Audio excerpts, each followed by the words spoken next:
That's right, guys and girls. We're back. We're live. Air purifier pumping its magic in the background. I don't know if you guys can hear that or not, but keeps it very nice in here at the Dolce Diet and Fitness headquarters. It's like it's hard to say when you have an air purification system that's running optimally, it feels different. The high quality of air feels absolutely amazing. And of course, no expenses spared at the Dolce Diet and Fitness Center. I love it. Normally, I turn it down when I do these videos. I left it on and I'm not going to leave the chair. But right now, I want to talk about a Yahoo News article that popped up today.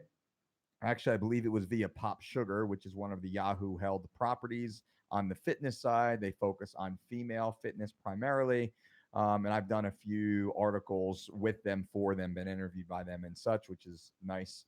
Now, Jillian Michaels, America's toughest trainer. Jillian Michaels rose to fame as a fitness celebrity via The Biggest Loser. She was one of the most recognizable trainers on The Biggest Loser television show for many years.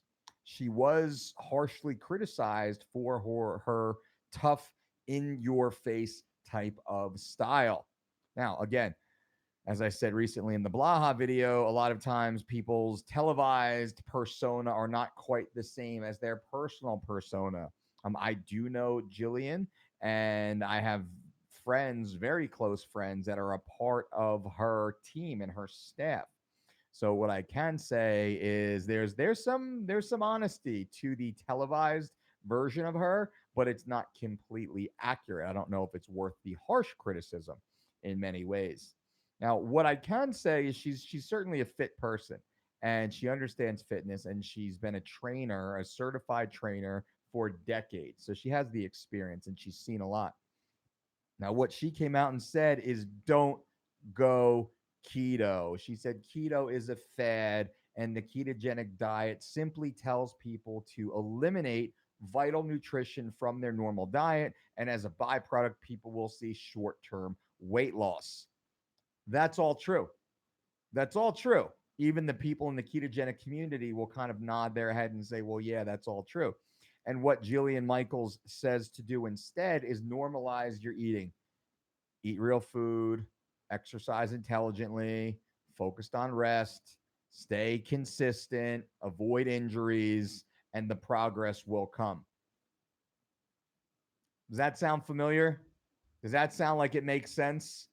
Does that sound like it's reasonable and possible and capable? Does that sound like it's probably the most effective system for the average, vast majority of the average healthy adult population? Yeah, what are we saying? We're saying, well, let's eat real foods, which means no processed foods, no synthetic chemicals. Let's avoid that. Let's eat real foods. Let's exercise intelligently. Let's work hard, but let's not overdo it with volume and or intensity. Let's make sure that we're resting properly, right? Getting good sleep. Let's manage our stress so the body's hormonally running optimally. And what she did say is that the ketogenic diet, as being an exclusionary dietary program, forces people to stop eating vital nutrition that they would be thriving on, thereby causing a disruption to the health of the human. Again, it's all true. So I think what she's saying here is accurate. Now, I don't agree with everything that Jillian says or does for sure. I got to be clear about that. My opinion, now to give a little, yin and the yang here, on the TV show, the way that she would treat the overweight and the obese, the morbidly obese, putting them on treadmills and constantly ramping up the speed and screaming at them, um, until they break and fall and like mentally, emotionally crack. That's not the way to do it. And I know because I train them. I train people with serious health issues, serious weight issues. That's not the way to do it.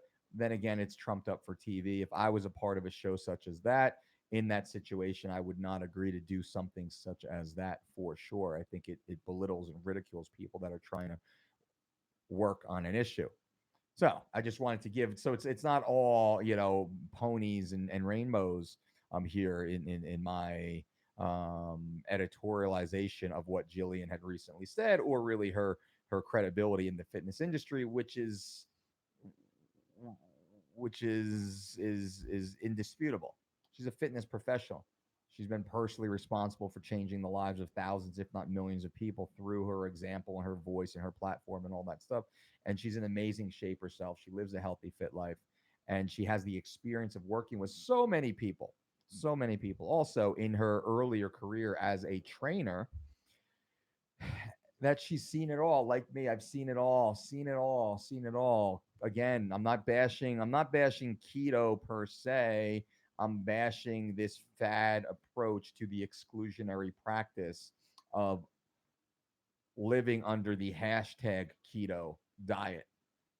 It doesn't make sense. What we call for is an educated, carb controlled approach to eating real food, eliminating processed food, processed sugar, synthetic chemicals.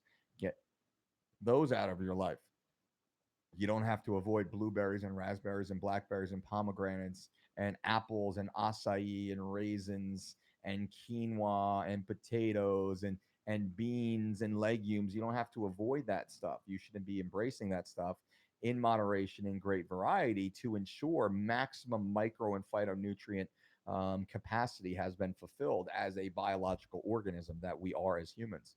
So, kind of taking my own take on what Jillian's points were, wanted to share that with you guys. So, what do you guys think? Feel free to leave comments below this video. I will definitely jump in and interact.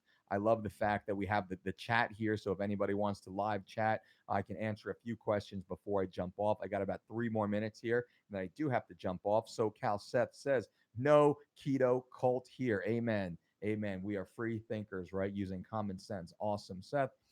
Paul says, Paul, I'm doing great, Paul. Good to see you, my man. Right on. Paul also says that keto isn't living. No, it's suffering. I mean, everybody I know who attempts the ketogenic diet fucking hates it. They hate it. No matter, they love eating their bacon, they love eating their cheese, but they hate nearly every other aspect of the program. And they always spin it. They always spin it to make it sound like it's awesome because nobody wants to admit to making bonehead fucking decisions, right? That's the way it is. Seth says, I think I've heard that somewhere, not quite sure. Was she quoting a TLC song? I don't know. It is possible. Carlos, what books would you recommend to learn about nutrition? Um, let me get back to you on that one because there's so many. And unfortunately, I've done this, made the mistake of doing this before. I made a book suggestion, or I'll mention a few books in passing, and people have taken that title and then adopted it as if that should be their Bible. And that's certainly not the case. So when we do discuss nutrition, we want to read everything and then we make our own decision on what is best for us, what makes the most sense. And also we want to, when I read, I got pens and highlighters and I'm making, dog ears in the books and little sticky notes, and I'm shoving toothpicks or little shreds of paper into the pages because I need to go back to research those areas. I love to pull information and I dive down my own rabbit hole to learn more. That's what I suggest. But I'll do a video for you guys that actually gives you like my top book selections and maybe some great books to avoid. There's a lot of books that got a lot of notoriety that are just shit, well marketed shit. Carlos, try the Dolce books. There we go. I love it. I love it. Seth says on keto, I could eat a giant steak pan fried in butter, but not an apple, right, Seth? Does that make sense? You could sprinkle as much cheese as you want on that, no problem. You could wash it down with Diet Coke. You can wash it down with Diet Coke, 0 calorie Diet Coke. You can drink on a ketogenic diet, right? I see people who tag it all the fucking time. All their sugar-free, sucralose-laden, synthetic, chemically created bars and products. They eat that all day long. Hashtag keto all day long, as if that's healthy. That's the insanity of this whole thing, which is why I speak as openly and honestly as I do. Wyhan says, I appreciate the Dolce. Thank you, Wyhan. The Dolce family. Can you comment on microwaves? We do not use microwaves in our home. We do not use microwaves in our office. We never use microwaves. In fact, we paid an electrician to disconnect the microwave that is already built into our kitchen when we bought our house. Beautiful kitchen and all that great stuff. The microwave was built into it.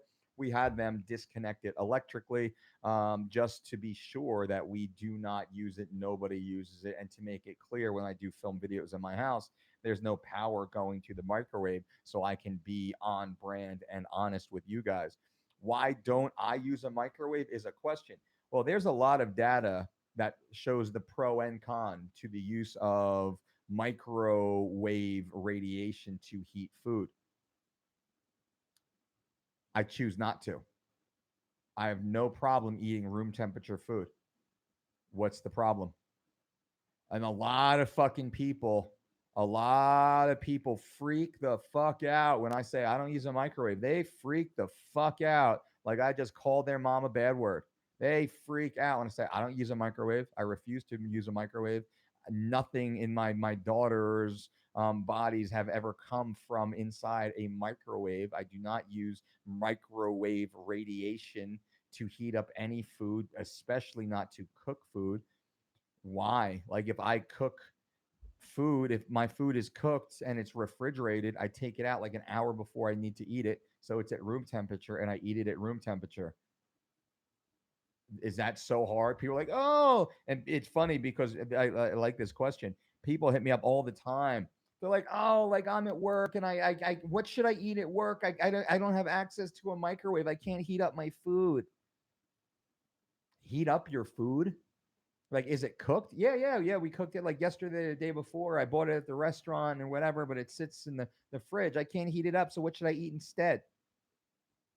The fuck are you talking about? Because of the temperature of your food, you won't eat it. And most people use this as an excuse to jump the shark and go eat some garbage, go eat some bullshit. So no, I don't use microwaves. And here's a little fact. Here's a little fact that you guys can actually test out. You have a microwave and you have a stove top. You can actually heat up nearly every food product just as fast within 2 minutes on a low to medium heat in a stainless steel, iron, cast iron skillet that's covered. You can heat up nearly every food in about 2 minutes, about the same amount of time that it would take for a microwave. You can do, and it will be evenly heated instead of a microwave, which only heats from one part, and then it kind of like the wave, the microwave radiation, kind of spreads out what you can do. And this is what we do. We have a big old stainless steel skillet in our house. We have a cast iron skillet. We have ceramic skillets, but we got this big old stainless steel one in our house that we just simply cover, boom, turn it on, put the food in. Within 2 minutes, everything's perfectly heated. That's about how long it takes for a microwave. I don't understand what the big problem is for most people. Most people freak the fuck out though when we say we don't use a microwave. Can I consume Ezekiel bread in my diet? So much negativity towards bread. Yeah, we do. I just posted a photo of one of my burgers. We use sprouted grain bread. Ezekiel bread is fine. That's the brand name, the Q-tip for sprouted grain. We use a sprouted grain bread. When we eat bread, now we don't eat bread every day, and sometimes we don't eat bread every week, but we do eat bread. And when we do eat bread, it's typically a sprouted grain bread. I would eat a sprouted grain bread over a gluten free bread every fucking day of the week, unless I had a severe gluten allergy, which I don't, nor does 97+% of the human population does not have a gluten allergy. Therefore, sprouted grain is the way to go. There are side effects from keto, Paul says, which should have warning signs. You don't get the flu from eating berries, right, Mike? Paul, that's actually a great point. Somebody hit me up yesterday saying that they're following, I guess, Dr. Eric Berg. He said Dr. Berg. I'm assuming Dr. Eric Berg, who's a very popular YouTuber. Um, I've been watching more and more of his stuff, and he's putting out a lot of bad content, in my opinion. I'll maybe try and get him on the podcast so we can clear some things up, or very least, I'll talk about some of the videos he's done, which is just pure bogus, in my opinion. Unless I'm missing some sort of science that yet to be published, which I don't agree. I'll invite Dr. Berg on to clear it up for us. Otherwise, he said he's been following Dr. Berg keto protocol and he's a week and a half into it and he can't shake the keto flu. He feels absolutely terrible. What should he do? My suggestion is go talk to a real doctor. Dr. Eric Berg's a chiropractor, so he's not a medical doctor, which kind of makes me question what he's doing, given all this nutrition information out there instead of talking about spinal health and nervous system. But not to say that he can't, but it just seems a little odd. And then I said, stop. Like the whole point of nutrition is to feel better, not feel worse. If you feel worse, why are you going to follow it? Stop if you feel worse. So stop. Do you use a toaster oven instead? We do have a toaster oven and we do use that. Yep, very similar. It just takes a minute or two to heat up something or, toast whatever we're working on. So, I mean, that gets used in our home from time to time. Vic, hello, coach. Are there any types of cheese that you would recommend when trying to put on lean muscle mass? Thanks for all the info you provide. Well, we typically lean towards the white cheeses. We lean towards the fresh cheeses. Now, fresh, like a fresh mozzarella, is good. That's on our system. We will have like maybe a blue cheese or a feta cheese mixed in, but we're talking about like an ounce or two max on a recipe or two per week. And that's only if you don't have any sort of digestive issue with it. So those are the ones that we typically recommend, but don't get crazy on it. The history of chiropractors is an interesting bit of info. It is, and I'm actually friends with quite a few chiropractors. I've worked with amazing chiropractors. My good friend, who's also been a guest on the Dolce Show podcast, Dr. Bo Hightower, is a chiropractor and a very competent chiropractor. My good friends and one of my mentors on the business side, Dr. Tori Robson, is a chiropractor, an amazingly successful chiropractor. And then here in town, I work with a chiropractor named Dr. Nicola, Nikola, who's a very unassuming guy, but he's brilliant, knows exactly what he's doing. I have never had a bad experience with a chiropractor outside of the chiropractors that are trying to constantly sell because that's a part of the nature. Usually, I have issues with healthcare. Healthcare doesn't pay for chiropractor visits for most people, and it's a challenge. So they try and get you locked into these multi-term visits, 2 and 3 times per week for 4 to 8 weeks or so, and then you go to like 1 to 2 times a week, and then 1 time a week, and then you're on this maintenance program and they talk about subluxation and how there's sticky little bubble gum and all this stuff. That's some of them. Once I kind of talk to them, I'm like, all right, I see what you are doing here. You're trying to sell me. You got to make money. I get it. You got a business and all that stuff.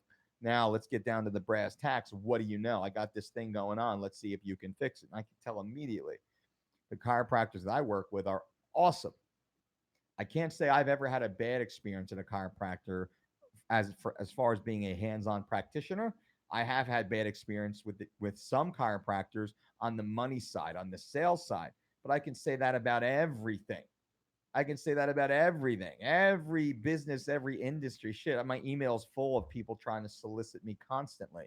Um, so it's hey, buy this, buy this, buy this. Here's the value and this and that and the other thing, and all that stuff. So it's just they're just trying to spin a buck and pay their bills and feed their family. So I can't get too mad at it. But that's not the way we do business here, obviously. I don't agree with that business protocol. But from a practitioner's perspective, man, I've seen chiropractors do better work than most orthopedic surgeons. I'll tell you that. I would rather my athletes go to a chiropractor instead of an orthopedic surgeon 80% of the time. One of my good friends, I won't say his name, one of my good friends who actually does work for our company, he actually has had 3 surgeries on the same shoulder. The second 2 surgeries were to correct the errors made in the first surgery. It's been nearly 2 years now. He still can't move his fucking arm. Cost him tens of thousands of dollars due to doctor error. Clear and cut doctor error. No doubt about it, doctor error. An orthopedic surgeon completely hacked this guy. He has been unable to live, and he's a graphic designer. He works with his arms. This is his life. Completely fucked his entire life and business. An orthopedic surgeon. Had 2 other orthopedic surgeons. The second orthopedic surgeon was almost as fucking bad as the first one. Went in there, dug around, didn't fix the fucking first problem at all. The third orthopedic surgeon seems to have done a better job. But still, every time he gets it done, he's looking at like an 8-month or so rehab before another doctor will even go in and touch him again, before he even knows if it's fucked up. So I don't know anybody of the thousands and thousands and thousands of clients, the hundreds to thousands of professional athletes I've ever worked with. I don't know one single one, not one, that has that issue with a chiropractor. I know many, many, many, many dozens. I could say dozens. I could give you dozens of names of athletes who have had injuries as a result of their surgeon, their medical doctor. So take it for what you will. Personally, I'd use a chiropractor that also has a physical therapy background too, right? I mean, Dr. Bo Hightower, man, he really set the bar, man. He set the bar to the. He's got 3 doctorates. Put it that way. So he is a chiropractor, but he's not just a chiropractor. Loved your last London Real interview. Have a blessed day. Why, hon? I appreciate that. Thank you. It was awesome. What's your opinion on the bleep boy Thomas DeLauer? I think Thomas DeLauer, he's got good charisma. He's got a great physique. He's got a good internet personality. I think he's shilling content. I believe most of his content is written by a team of people. That's not him specifically. I think he's probably good on the teleprompter, good reciting information. My personal opinion here. I don't believe Thomas DeLauer lives what he preaches. I don't believe Thomas DeLauer follows the programs he pushes out. I'd love to learn more about what Thomas DeLauer actually does when it comes down to his actual nutrition, his actual training, and his actual supplementation and his history of supplementation. I'd love to learn more about that, but I don't have a real problem with him. But a lot of his content is bullshit clickbait content, and he's doing a good job making it a lot of money. So from a business side, I understand the hustle. I get it. I respect it. It's not what we choose, how we choose here. And maybe, if we did choose to go that type of clickbait, tag care keyword type of route, I'm sure we would grow our viewership much, much, much faster. We choose not to do that. We want to keep putting out this honest content. I know in time we will get the right people listening, like you guys. The right people will keep listening, and more of the right people will keep coming back and listening. But our message won't change. Our style's not going to change, and maybe our production value will get better as we continue to go and cash flow this. But this is not for money for us. I don't. The videos are quote monetized, but fuck, I don't know if I've ever made more than a couple grand from YouTube since inception of this channel. That's not what this channel is about. What this channel is about for us is about educating you guys. Our job here as a team, as a company, as a brand, the Dolce Diet, is to educate, to inspire, and to entertain. That's what we try and do. With number one, it's the education. Education is the cornerstone, but I have to be entertaining in a way. I have to be entertaining in a way in order to get you guys to pay attention long enough to get the education that you can then take and bring it home and then do your own research. I always use the term go down that rabbit hole. You got to go down that rabbit hole on your own and let's see what's going on so you can figure it out for yourself. My job is to educate you and then hopefully inspire you with some of the stories and some of the programs and services and products and personalities and different content that we highlight for you guys. Um, but Thomas DeLauer, yeah, I don't believe him. You know, that's really the thing. I just don't believe him, and that sucks. I don't believe him. You know, it's not like there's some people out there that I believe they believe what they're saying and they're just wrong. That's better. I don't believe, and I don't know. Let's see if I can get Thomas on the podcast. I'm sure he's a cool guy, right? I got no problem with him. I just think what he's doing is all for monetization, and that's not what we're doing here. We're not trying to monetize you guys. We're just trying to educate you guys. That's what we do, and I don't think that's what they're doing. They're looking at their stuff like, how do we clickbait it? And you can really see because Thomas went from like being like the keto guy to now he's the intermittent fasting guy. So which is it? Like which one is it? Which one? And if you go back deeper and keep going back deeper, looking deeper, you'll see his storyline keeps changing. Physique doesn't really change. And that's what I'm saying. His physique doesn't really change, but his dietary protocols drastically change. And they're all the best. That's the shitty thing. They're all the best. Joe Diaz, I have noticed from many, if not all, before and after vids from keto folks seem to be morbidly obese or obese people and have yet to see any athletes. There's no athletes who follow keto. No athletes follow keto. Why is that? I'll do a video on that. Why did no athletes follow keto? Because it doesn't fucking work and it's not sustainable. That's why. Like, and that's a good point. So yeah, morbidly obese, they go on keto. What happens? They drop carbs. They stop eating pizza and chips and French fries and bread and all that other shit. Yeah, so of course they're going to lose weight. and then they bounce, then they plateau, then they have this level of disordered eating that they don't know what to do. They haven't developed the skills necessary to build a bridge to the next phase of their life, which is why they fail, which is why our system is so successful. That's why our online program is so successful. Our online program at thedolcediet.com is an educational portal. We teach you exactly what to eat, exactly when to eat, exactly how to shop, exactly how to meal prep. And we teach you to do that. And we have you do that for a few days. And then we start to change it just a little bit. And then we start to change a little bit. And then we have you add new recipes and new grocery lists and new cooking techniques. So slowly over the course of 4 and then 12 weeks, we've taught you exactly how to live your life without us, without following some bullshit, rigid fucking program, without the exclusionary dietary practices that are necessary for these fad diets. Because if they're not excluding complete food categories, these systems don't work. Unfortunately, once these people, the users, go back into eating some of these foods again, their body freaks the fuck out, and then emotionally they freak out because they don't know what to do. They haven't built the knowledge base. That's why we're educators. They haven't been educated to how to live. We teach you how to live by eating real food in wide variety, real foods.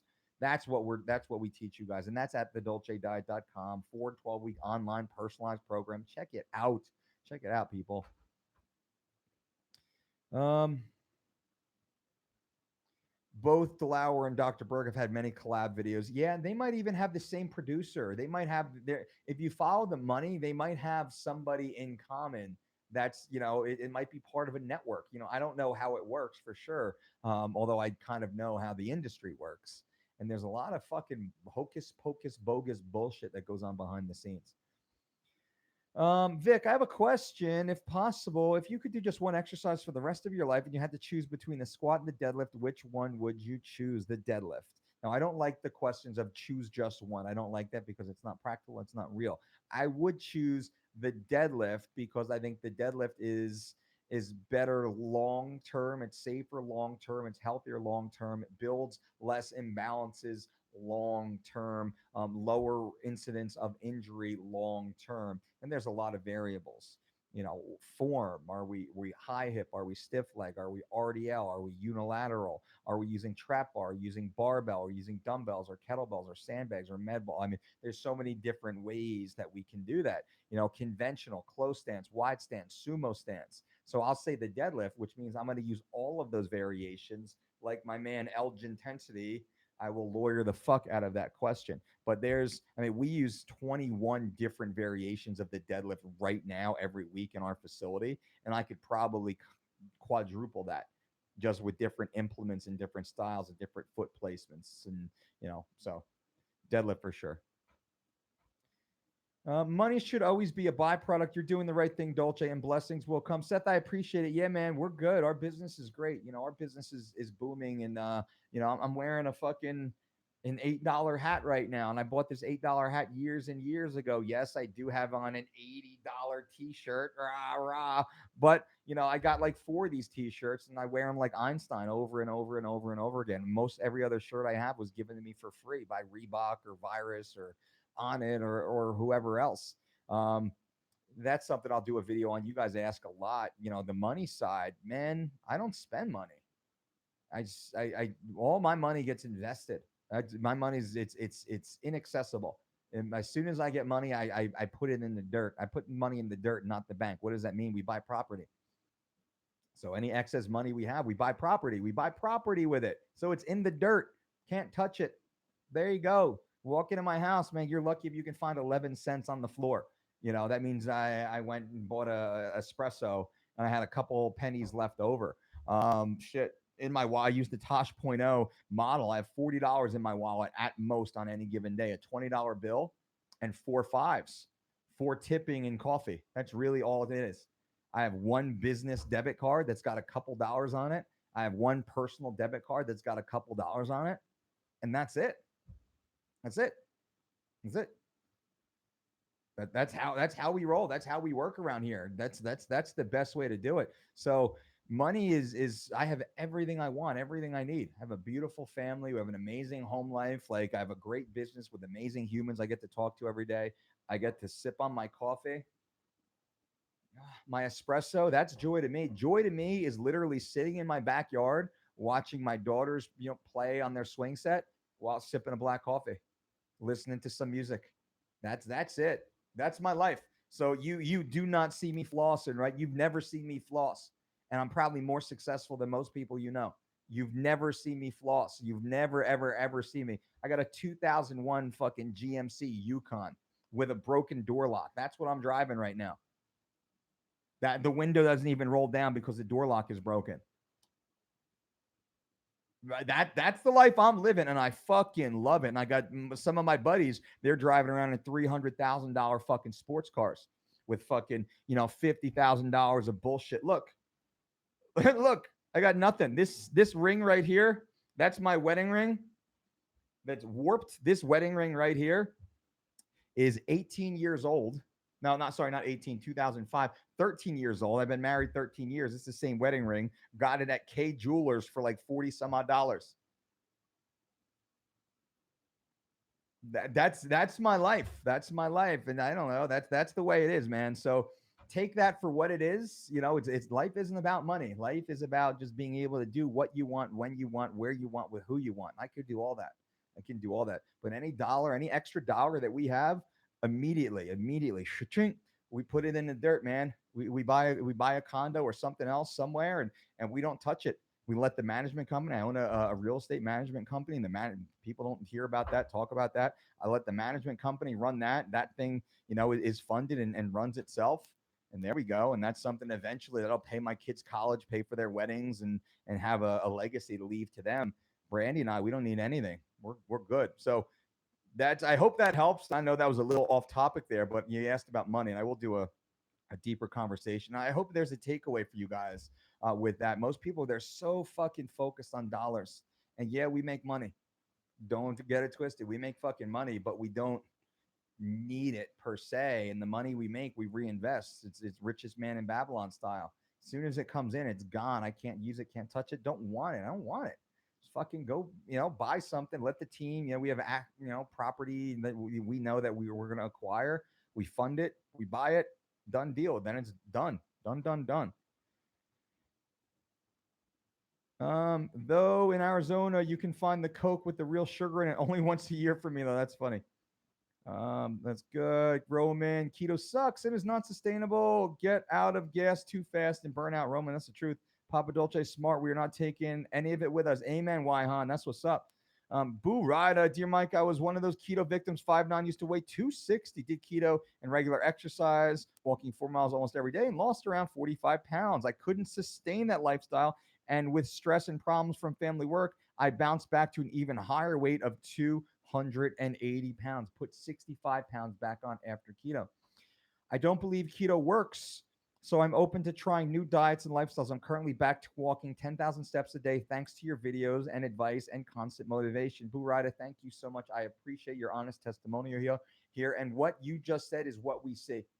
It's what we see. We work with thousands of people per year here at the Dolce Diet and Fitness Center between my team. I typically talk to 4 live humans per day, 2 hours a day, 30 minutes per person. I do 4 one-on-one consults. Most of you, if you buy one of our consultations, it's very possible, depending, I could grab one of you guys away from one of our registered dietitians or certified trainers, depending on who you need to speak to based upon your specific issues. I'm not qualified to get down into the deeper medical side. That maybe Meg 40, our lead dietitian, will be able to talk down very specifically with you, coming from some sort of severe health chronic issue.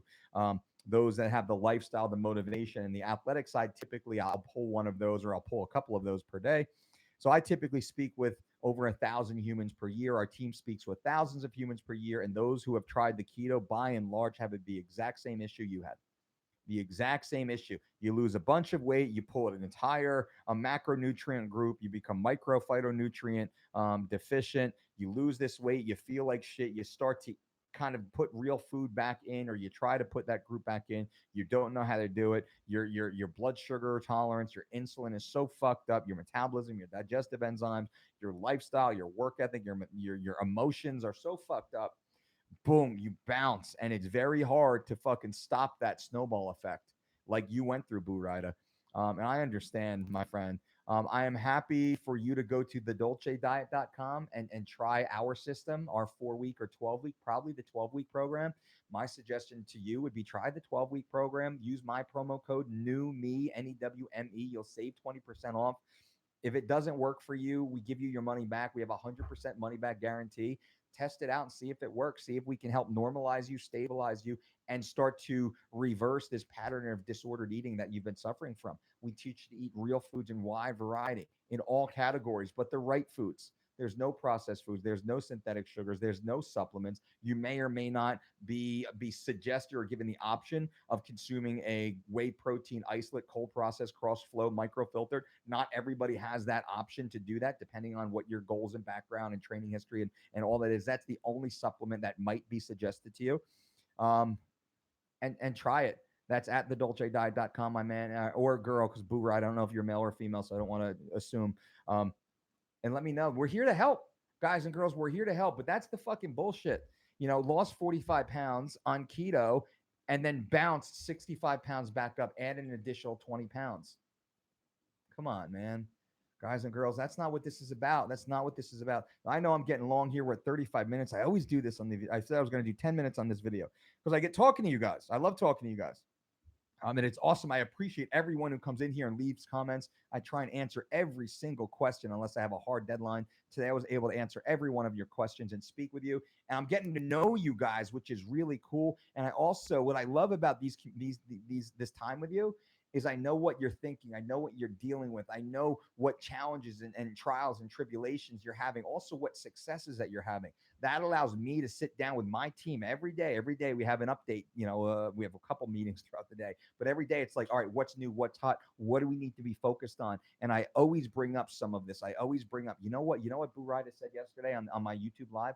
This is what they're dealing with. This is what we're going through. What can we do as a team to help that? Can we write a new blog? Can we write a new article? Can we look at more stats? Can we get on PubMed and find out more information and actually help support this? Is there some sort of biochemical physiological response that actually creates that? Is it emotional? Is it psychological? Is it cultural? What's happening here, team? What do we think? How can we fix this? So because of you guys, that's able to propel us. Man, I'm just saying, like, damn, the lighting here. Woo!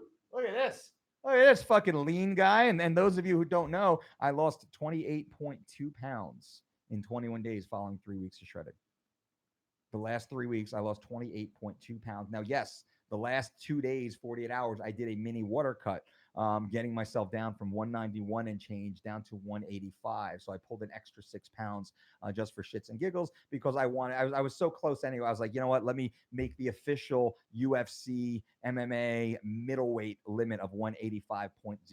I did that successfully. I posted my Instagram photos and all that. That was cool.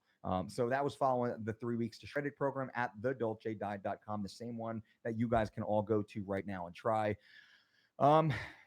And from there, I'll keep you posted. I don't know what my next goal is going to be. My next goal is to continue on, go to living lean, and start adding lean muscle tissue while scraping out that body fat. I might do a round 2 of 3 weeks to shred it and see what happens on round 2. That might be fun. I'm going to give it a day or so to think about it and then go from there. I appreciate you guys. Remember, leave thumbs up if you like this video. I know we started talking about Jillian Michaels. I don't know how we got to this point because I let you guys direct the traffic on these talks and these conversations. So I appreciate you all being here. And until next time, boom.